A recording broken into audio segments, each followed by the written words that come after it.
There is a reason that you are drawn to this kind of lifestyle, a reason that the way that we live in culture feels so busy, it feels so exhausting, and all of these different things that we go through on a day-to-day, why they're so stressful for us. There's a reason why what we go through in a day-to-day with our jobs, with the running around, is not appealing to us anymore. Without further ado, let's get into today's video.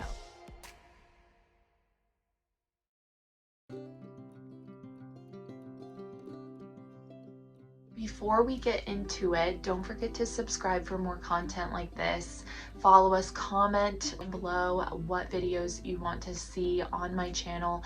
I talk a lot about country living, a lot of things that are kind of crunchy, a lot of natural things, natural remedies, foraging, canning, baking, cooking from scratch, all of those good things. Without further ado, let's get into it. Ancestral living is focused a lot more on the home. I saw another girl in a video call it home economy and more home central. And so I really liked that illustration that she had given, where what are we doing to build up our home economy, our local economy, our economy within our community. So less focused on the broader things, where I feel like a lot more in culture today, we are all seen on a macro scale and less on a micro scale. And I think traditional living is to guide us back to a place where each individual matters and each individual has their place in their local community. In today's world, such a different view on humans, such a different view on our place in this world, and I think that God intended it to be a lot different than the way that we live today, you know? And so along with that, I want to share with you guys 5, 6, 7 different skills that you can begin to learn to go back towards this lifestyle. The first one that I am learning right now that I am not mastering easily is sewing.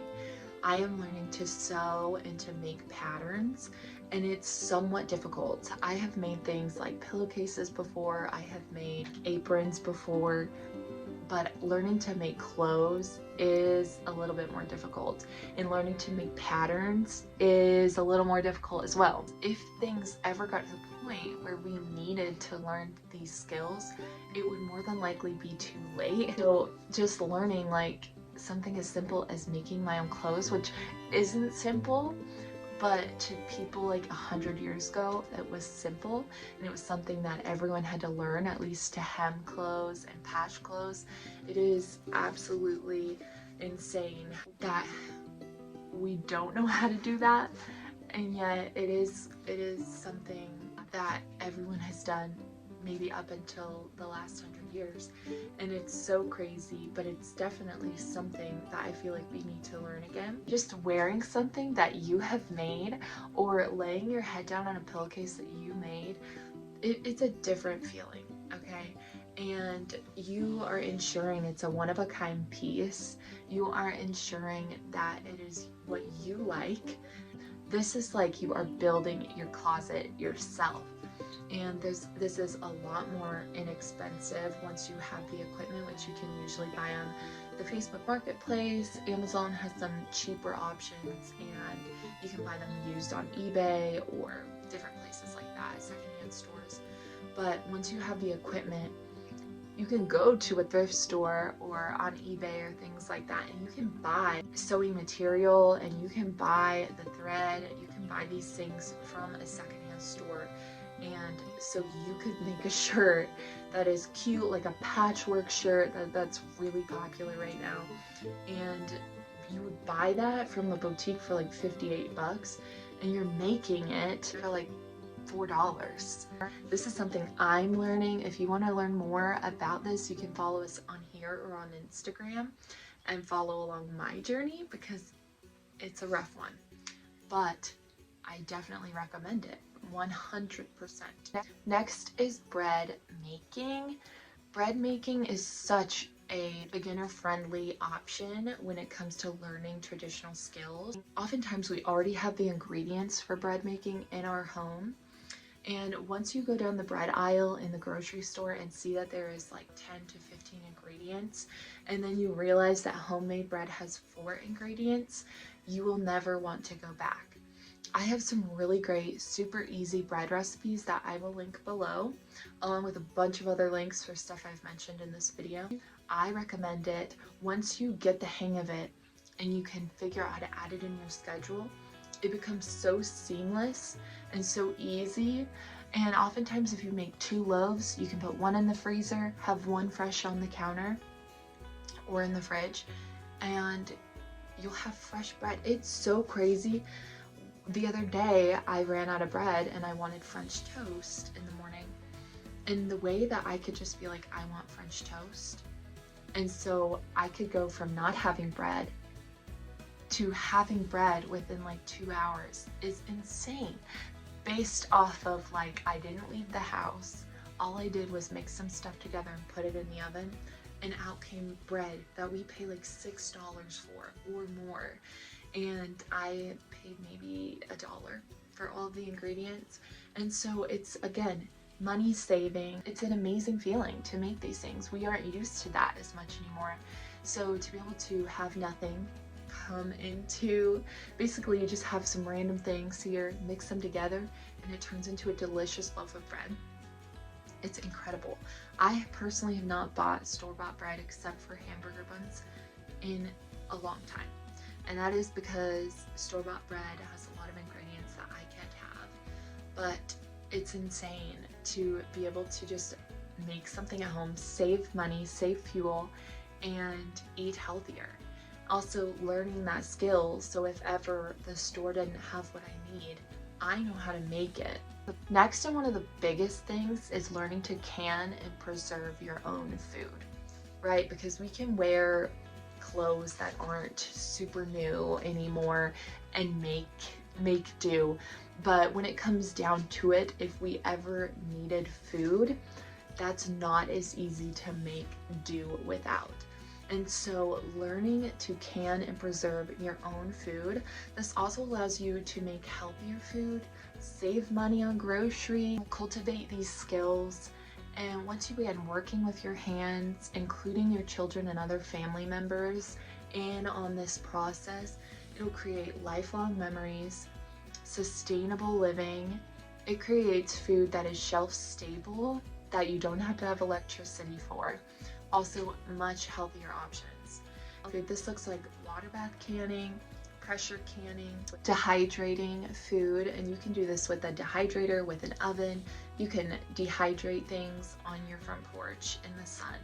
There's so many different ways to do it. If you have the capacity or ability to freeze dry and vacuum seal and put food away, that is a great option as well. Fermenting food in a fermentation device. All of these things are great ways to can and preserve food. And there is so much that goes into all this. I will make videos on it all as it comes up, but these are great options. These are things that you should definitely start looking into. We have a lot about this on our Instagram page and on our blog. And so if you are interested in learning about it now, definitely check out those links along with our Amazon storefront, because I have a specific Amazon storefront list that's about canning and preserving food, and it gives you a multitude of options with different budgets to learn how to do these things. Next is gardening. That goes hand in hand with canning and preserving, because there's also a lot of things that you can grow in your garden that you don't have to necessarily learn to can or preserve, but you can just place them in a cold, dark place and they will preserve for months on end. So if you are wanting to learn these things, gardening goes hand in hand with canning and preserving. If you have not had like farm fresh or garden fresh tomatoes and green beans and squash, especially fruits, you guys, you are missing out. And you don't have to go extravagant and large to start out with. You can definitely go small. This time of year, it is currently April where I am right now. It's April for all of us right now, but you know what I mean. Don't know when you're watching this. It is currently April right now, And it is not too late. If you are seeing this when I put it out, you are seeing this January to May, even June.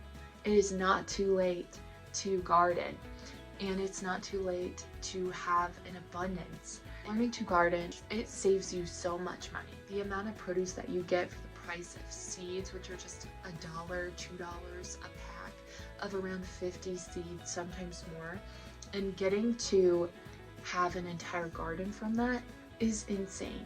Okay, and so if you again are looking for budget-friendly options to eating healthier, this is a great option. It is another way to learn skills, to get your hands dirty, to spend time outside. My favorite thing, especially if you're looking to escape the hustle and bustle of culture, if you need somewhere to escape on the weekends, a garden is the place. Another great skill to relearn is cooking and baking from scratch. If you can cook and bake from scratch, you can do basically anything, right? We get a lot of our food processed already from the store. Even meals that we would consider made from scratch are not made from scratch by us, because we are often buying whole ingredients like noodles or bread and those sorts of things to make our meals. And so if you can learn to make pizza dough, if you can learn to make pastry dough, if you can learn to bake a pie from scratch, pie crust from scratch, if you can learn to make snacks from scratch, scones from scratch. I have a really delicious lilac honey scone recipe, no sugar, just honey. I can link it below. It is so good, so good. If you can learn to do these things from scratch, making butter from heavy cream at the store, all of these things are going to be so beneficial to you. They're going to be a lot healthier options, and also it's going to teach you amazing skills. You can intermingle these things, all right, where you're gardening in your backyard, you're making homemade tomato sauce from your tomatoes in your garden, your tomato and basil. Oh, it's so yummy. Or maybe you're making homemade pesto and you're pairing that with homemade pasta. So amazing. And that is one way to absolutely stun your guests this summer, is by making everything from scratch, and it is so much better. Sometimes I have people compliment my meals and ask, like, what did you do? And honestly, I think the biggest thing is cooking and baking from scratch. Just makes things so much better than when you buy them processed. And being able to have these skills so that you can also have better quality food, like wild caught fish if you learn to fish, and homegrown veggies. The next thing is using everything. We often throw so many things away, and I feel like our ancestors would be ashamed of us. Maybe not just for that reason, but I have been learning to compost my food scraps. Oh my goodness. So that is regenerative to my soil and allows for a healthier garden, and also saves on waste. So if we can do that, along with like saving glass jars from the store, and I use those for flowers to give bouquets away or sell them at market. If we do a meal train, that is the jar that I will use so that they don't feel like they have to give it back to me. Or that it's super important because it's just an old spaghetti sauce container. I use a lot of the tin cans if I buy processed or like pre-canned like corn or green beans from the store. I will keep the cans, wash them, and plant my garden starts in them. So learning to use everything. Next is hunting and fishing. That sounds like a very redneck thing to say, but learning to hunt and fish, like I mentioned before, if you are hunting and fishing, that is a higher quality, generally speaking, entirely wild animal that you are harvesting, and it tastes so much better. This goes hand in hand with raising your own animals in a lot of ways when it comes to the quality of the meat, and what you get to decide what's going into the animal when you are raising it. And when they are in the wild, they're oftentimes eating just what they need to be eating compared to the store-bought foods. Lastly is foraging. Right after I finish this video, I'm gonna go outside and start picking dandelions because they began popping up in my backyard. That is super exciting time of year for me because that means dandelions are the first of many things that you can forage throughout the spring, oftentimes through the fall, along with types of mushrooms. Be careful with that one. And lilacs, lavender. A lot of people find wild asparagus as well, elderberries, huckleberries, blackberries, depending on where you live. This is also a good time to find wild roses and rose hips. You can find a multitude of things to forage. Dandelions can be used from the flower to the root for all sorts of different purposes, a lot of them being medicinal. And you can do sweet and savory things with them. You can make drinks out of them, from a coffee substitute to tea. It is a diverse flower. This time of year is the time of year to learn more about foraging and to get out there and forage. I do have one tip when it comes to foraging. Well, I have a million tips when it comes to foraging. The first one is make sure that it is a clean space that you are getting your foraged foods from. So no spray or chemicals have been sprayed onto the thing that you are foraging. Along with that, make sure that there isn't a lot of feces or potential urine on what you are foraging. That is my major tip. My second major tip is make sure if you are foraging in the wild that you are doing it safely with precautions, that you know what you're picking, and that you're doing it where you're allowed to forage. So a lot of the time I will ask people beforehand, anybody have this sort of thing that I want to forage? And can I come onto your property and forage it? Along with that, you can also check your own backyard and check to see if there's forest land or anything like that around your area that is public land that you can forage off of. So that is my last tip. Ancestral living, traditional living, homesteading, self-sufficiency, all of these different things, whatever you want to call it, living a slow and quiet life, implementing all of these traditional skills, trying to find ways that you can learn to live more traditionally or ancestrally. It has changed my life, and I know that it can change yours. There's a million other tips that go along with the ones that I shared today. If you're looking for one that feels more attainable, first off, I always recommend the bread baking or cooking and baking from scratch, because those are things that you can do in your kitchen. Along with that, buy a book and read a book. Read a historical book. Read a book about nature and identifying plants.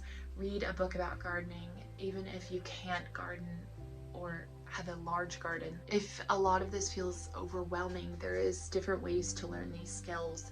My favorite way to learn skills is by using kits, and so I'll have a link below to my Amazon storefront with this specific list of kits that you can buy to start learning a homesteading skill. So that would be knitting, crocheting, a sourdough starter, kombucha, cheese making kits, wine making kits, if that's what you're into. There's a ton of different things that you can learn from a kit with instructions that will give you the basics to a skill so that you can learn and develop it further. With that, this is probably one of the longest videos I've ever filmed so far. We are getting close to 40 minutes here. So with that, I'm gonna wrap it up. Thank you guys so much for watching. Definitely subscribe for more of this content. And again, comment below what else you want to hear from us, along with your favorite skills that you know that are tied with self-sufficiency or traditional living. I pray that the Lord blesses each one of you. I am so thankful for each one of you. And until next time.